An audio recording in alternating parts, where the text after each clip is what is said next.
Hello and welcome. Namaste from New Delhi. You're watching DD India Live. I'm Gautam Roy. Coming up in the next 30 minutes.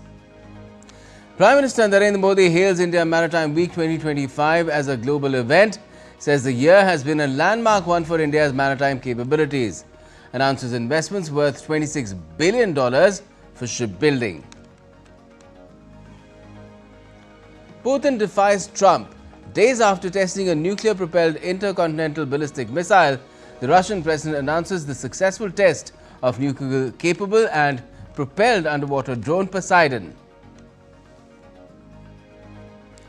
Trump said that he has pretty much finalized a trade deal with South Korea on the sidelines of the APEC summit, expresses optimism for his much-anticipated summit with his Chinese counterpart Xi Jinping tomorrow. And Hurricane Melissa loses steam but gets downgraded to Category 3 but still brings storm surges and flooding to Cuba after having devastated Jamaica and Haiti.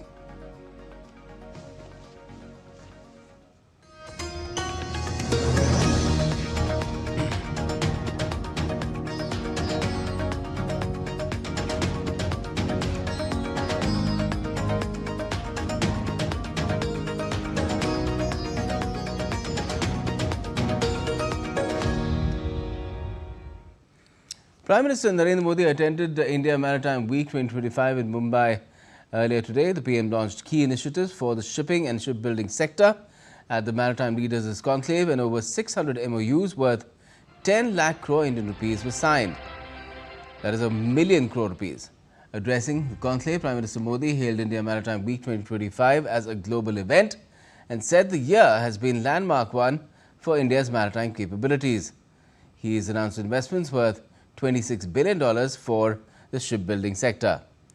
Prime Minister Modi added that century-old colonial shipping laws have been replaced with next-gen modern futuristic laws suited for the 21st century. इस साल भारत के maritime sector में next generation reforms के लिए भी बड़े कदम उठाए हैं। हमने 100 साल से ज्यादा पुराने कॉलोनियल शिपिंग लॉज को हटाकर 21st सेंचुरी के मॉडर्न और फ्यूचरिस्टिक लॉज लागू किए हैं। ये नए कानून स्टेट मैरीटाइम बोर्ड्स को एम्पावर करते हैं, सेफ्टी और सस्टेनेबिलिटी को बल देते हैं और साथ ही पोर्ट मैनेजमेंट में डिजिटलाइजेशन का भी विस्तार करते हैं। The PM further talked about the rapid strides made by India in the shipping industry and the exponential growth in the number of seafarers to over 300,000 today. He said that India ranks among the top 3 countries in the world in terms of the total number of seafarers. Shipping sector में human resource में भारत अपना परचम लहरा रहा है। भारत के seafarers की संख्या पिछले 1 दशक में 1.25 लाख से बढ़कर 3 लाख से ज्यादा हो गई है। आप दुनिया के किसी भी समुद्री तट पर जाएंगे तो कोई न कोई शिप होगा जहां कोई न कोई भारतीय सीफेरर आपको मिलेगा। आज भारत सीफेरर की संख्या में के मामले में दुनिया के टॉप 3 देशों में आ चुका है। साथियों, 21वीं सदी का 1/4 हिस्सा बीत चुका है। इस सदी के अगले 25 साल और भी अहम है। इसलिए हमारा फोकस ब्लू इकोनॉमी पर है, सस्टेनेबल कोस्टल डेवलपमेंट पर है। The day also saw Prime Minister Modi holding telephonic conversation with his Japanese counterpart Takaichi Sanae.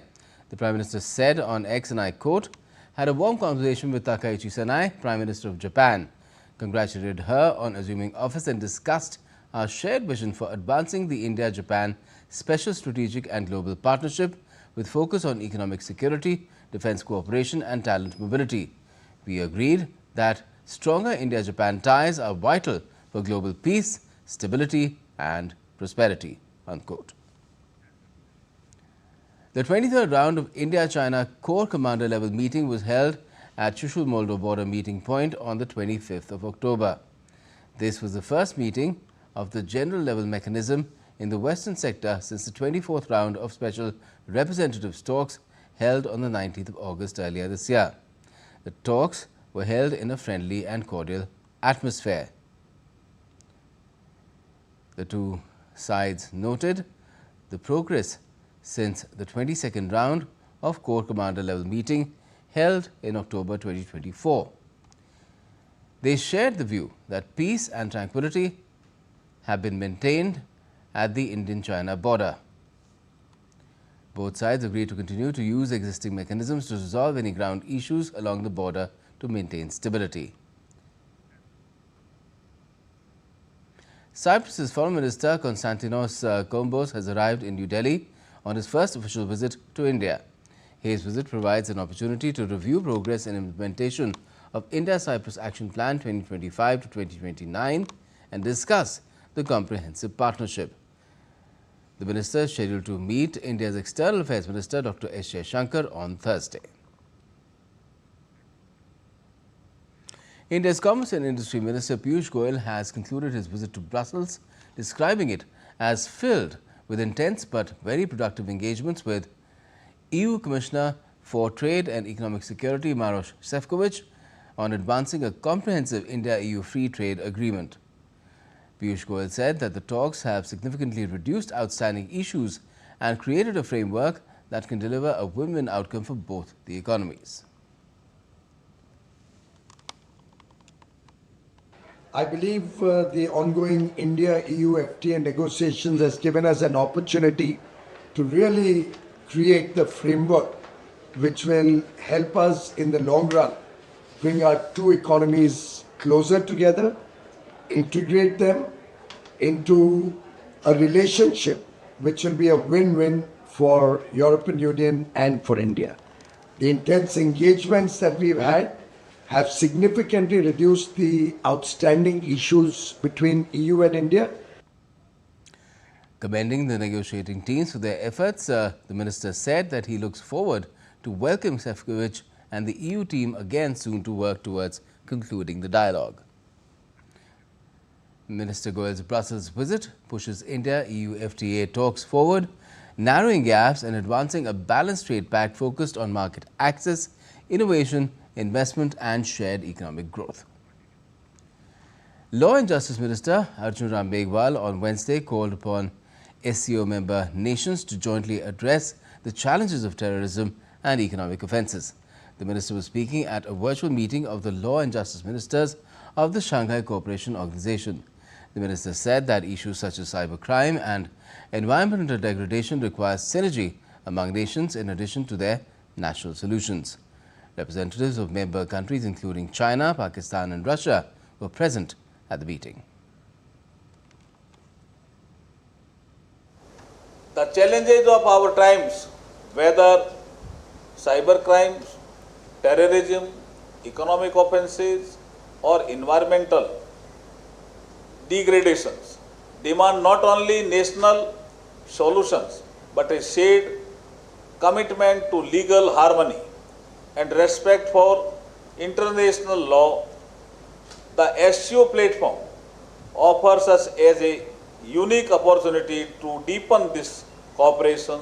India stands ready to work hand in hand with all SCO members states to realize our collective vision of a just, peaceful and prosperous region.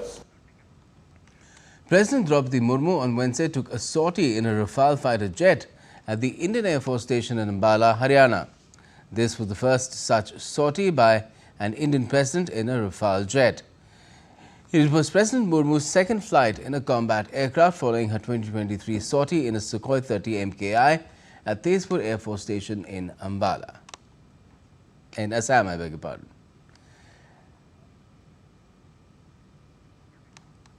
And President Murmu was also formally given a guard of honor prior to her Rafale sortie. The Rafale jets were formally inducted into the Indian Air Force in September 2020 at Ambala. They played a key role in Operation Sindoor, a targeted response by India to the 22nd of April dastardly Pahalgam terror attack.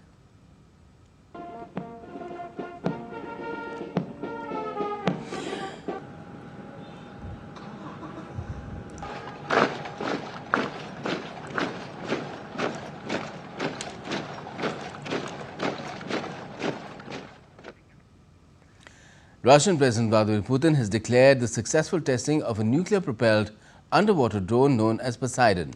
He asserted that the weapon system possesses unparalleled speed and can operate at extreme depths, making it impossible to intercept. Putin also claimed that the Poseidon's destructive capability surpasses that of Russia's Sarmat missile, which is already regarded as one of the most powerful nuclear missiles globally. The announcement was made during Putin's visit to the Vindrika Hospital in Moscow, where he was meeting with soldiers who had been wounded. This development signals a significant advancement in Russia's strategic military capabilities. The testing comes days after Russia tested a new nuclear-capable, nuclear-powered cruise missile named the Burevestnik. The missile traveled 14,000 kilometers and was in air for about 15 hours. The U.S. has informed Romania that its NATO allies that it will scale down troop rotations on the alliance's eastern flank. According to Romania's defense ministry, around 1,000 soldiers will remain stationed in the country to help deter regional threats. Romania's defense minister clarified that it was not a withdrawal but a suspension of a rotating brigade's deployment. Expected since February, the decision aligns with Washington, D.C.'s shifting focus towards domestic and Indo-Pacific priorities. But according to Romania, key U.S. defense sites in the country remain fully operational. Voters in Dutch parliamentary elections on Wednesday raised social and economic reasons for casting their ballots in what is said to be a tightly contested race. Voters are choosing between doubling down on the anti-immigration nationalism of populist Geert-Wilders, who sank the last Conservative coalition after a fractious 2 years, or to return to the centre. With nationalist parties topping polls in Britain, France and Germany, the Dutch national election is a test of whether populism can expand its reach or whether it has peaked in parts of Europe. Polling stations opened as early as 05:30 GMT in some locations to make it easier for commuters to vote. The first exit poll, which historically has proven to be accurate, will be released when voting ends at 2000 GMT. Tanzanians went to polls on Wednesday in an election that President Samia Suluhu Hassan is expected to win after candidates from the two leading opposition parties were barred from contesting. In addition to the presidential election, voters are also choosing members of the country's 400-seat parliament and a president and lawmakers in the semi-autonomous Zanzibar archipelago. The vote is being held without the leading opposition party, Chadema, the leader of which, Tundu Lissu, is on trial for treason, accusations which he has denied. Meanwhile, online watchdog NetBlock said that widespread internet blackouts were reported on Wednesday in Tanzania as the East African nation went to polls. Let's now take a look at some other stories making news around the world as well. Mexico's authorities have confirmed sightings of at least 2 healthy vaquita marinas, the world's most endangered marine mammals, during a September 2025 observation in the Gulf of California. Drone and visual footage verified their presence, offering rare hope for the species. Endemic to Mexico's Gulf, the vaquita faces extinction because of illegal gillnet fishing driven by high demand for swim bladders in Asian black markets.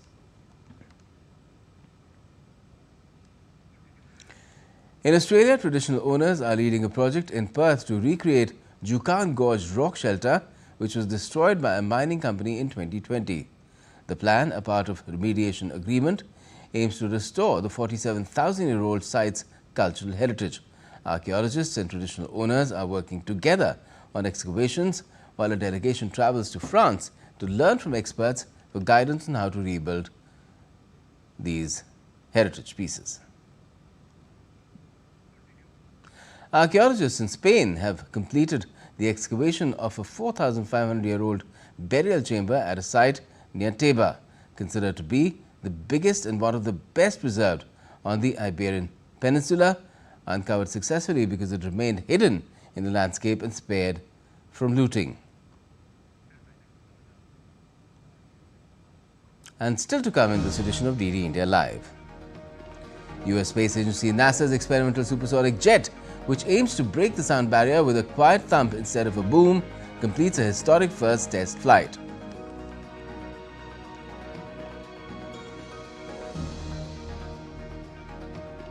And chipmaker Nvidia crosses a historic $5 trillion valuation in an AI-fueled rally.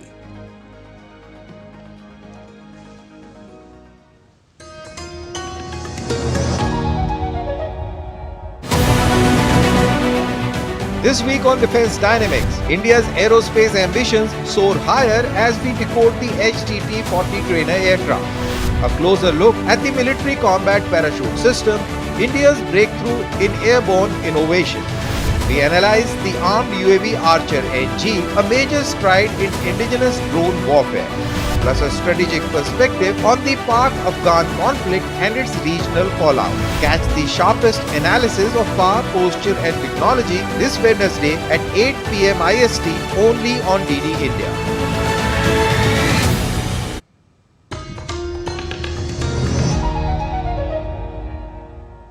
Welcome back. You're watching DD India Live. I'm Gautam Roy. U.S. President Donald Trump has said on Wednesday that he has pretty much finalized a trade deal with South Korea's President Lee Jae-myung.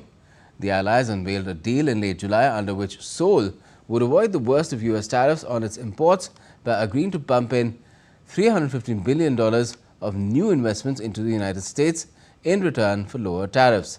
But talks over the structure of those investments had been deadlocked. With the Republic of Korea will be finalized very soon, like moments or very shortly thereafter. These agreements will be incredible victories for all of us. Trump was welcomed with a replica gold crown and accorded with the Grand Order of Mugunghwa, the country's highest decoration.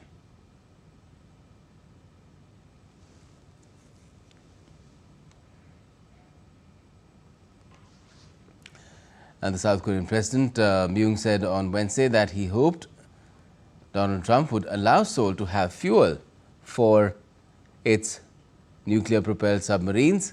Lee also sought Trump's support for making concrete progress on allowing South Korea to reprocess spent nuclear fuel or enrich uranium.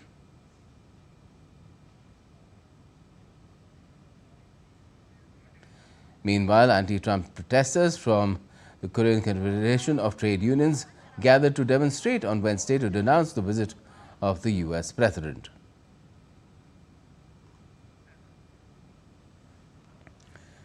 And China has said that its President Xi Jinping and U.S. President Trump will have in-depth talks on major issues on Thursday as expectations grow for their high-stakes talks in Busan, South Korea. President Trump has said that he expected their first face-to-face meeting of his second term to result in the U.S. lowering tariffs imposed on China in relation to fentanyl. Beijing confirmed the meeting on the sidelines of the Asia-Pacific Economic Cooperation Forum Summit, which is taking place in the city of Gwangju in South Korea.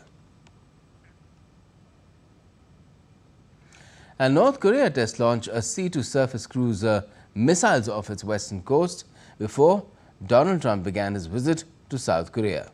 According to the Korean Central News Agency, the missiles were fired vertically from the Yellow Sea and flew for more than 2 hours. The tests were overseen not by its Supreme Leader Kim Jong-un, but by a senior military official.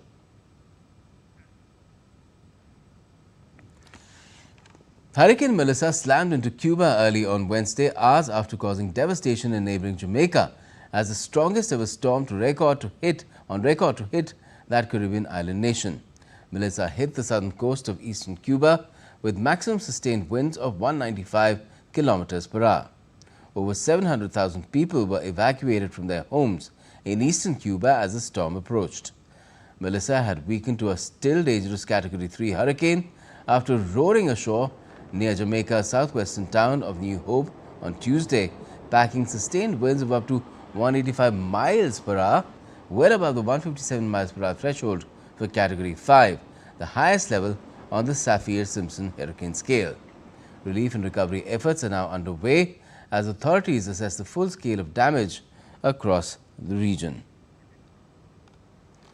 President Trump of the U.S. has said Washington stands ready to support Jamaica following the devastation caused by Hurricane Melissa. Well, we have to. On a humanitarian basis, we have to. So we're watching it closely and we're prepared to move. But you know, it's doing tremendous damage. It's, as we speak, it's right there. And the extent of that damage is still being assessed and still unfolding as far as even Haiti and Jamaica is concerned. Cuba is, of course, it happened much later. Chipmaker Nvidia made history on Wednesday as the first company to reach $5 trillion in market value, powered by a stunning rally that has cemented its place at the center of the global artificial intelligence boom. The milestone underscores the company's swift transformation from a niche graphics chip designer into a backbone of the global AI industry, turning CEO Jensen Huang into a Silicon Valley icon and making its advanced chips a flashpoint in the tech rivalry between the U.S. and China. Shares of the Santa Clara, California-based company jumped 2.8% in pre-market trade after CEO Huang unveiled $500 billion in AI chip bookings and disclosed plans to build 7 supercomputers for the U.S. government. Nvidia's rise towards a $5 trillion valuation has come as Apple and Microsoft each crossed $4 trillion, joining the ranks of tech giants reshaping global markets. Apple hit the mark on Tuesday on strong iPhone 17 sales, while Microsoft regained it after valuing its OpenAI stake at $135 billion. U.S. Space Agency NASA's X-59 supersonic jet completed its first test flight on Tuesday, marking a major milestone in aviation. The experimental aircraft, developed with Lockheed Martin, aims to break the sound barrier quietly, reducing the traditional sonic boom to a soft sonic thump. Measuring nearly 100 feet long, the single-engine jet climbed smoothly after takeoff and headed towards Edwards Air Force Base, accompanied by a NASA chase plane.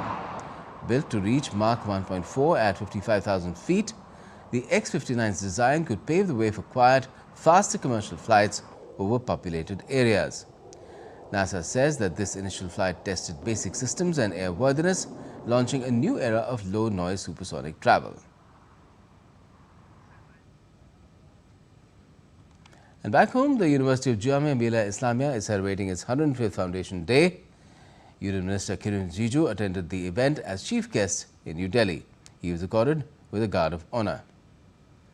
He was also presented with a traditional shawl and a sapling by university registrar and officials. Addressing the gathering, the minister remembered the legendary personalities who helped in creating and shaping the university in its present form. A book fair was also organized on the occasion.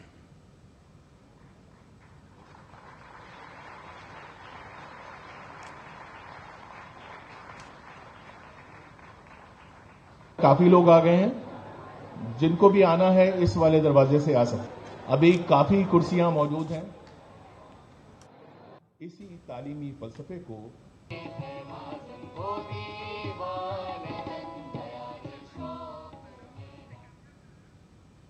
And in sports, rain washed out the first T20 between India and Australia in Canberra. India were 97 for the loss of 1 wicket in 9.4 overs before play was abandoned. Shubman Gill and Suryakumar Yadav had remained unbeaten on 37 and 39 respectively, adding a brisk 54 runs to their second wicket stand. Earlier, Abhishek Sharma fell for 19. The match, cut to 18 overs per side, was called off after persistent rain. India now head to Melbourne for the next T20 amid injury concerns for both Nitish Reddy and Shreyas Iyer.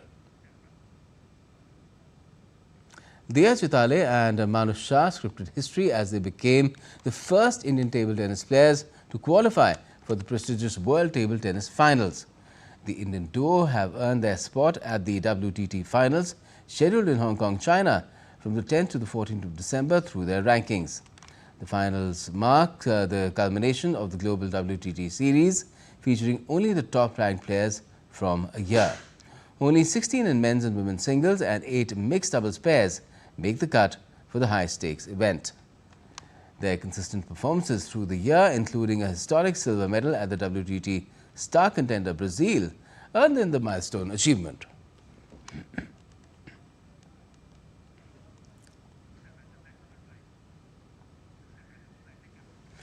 And that's all we have for this edition of DD India Live, but let us know your thoughts on the news of the day. And for those on the go, you can get all the latest news and updates from India and across the world on DD India's mobile app. It's available on both Android and iOS. Just scan the QR code and download the app right away. And we'll be back with more news as it breaks here on DD India. I'm Gautam Roy, and from all of us here in Delhi, thanks for watching DD India Live.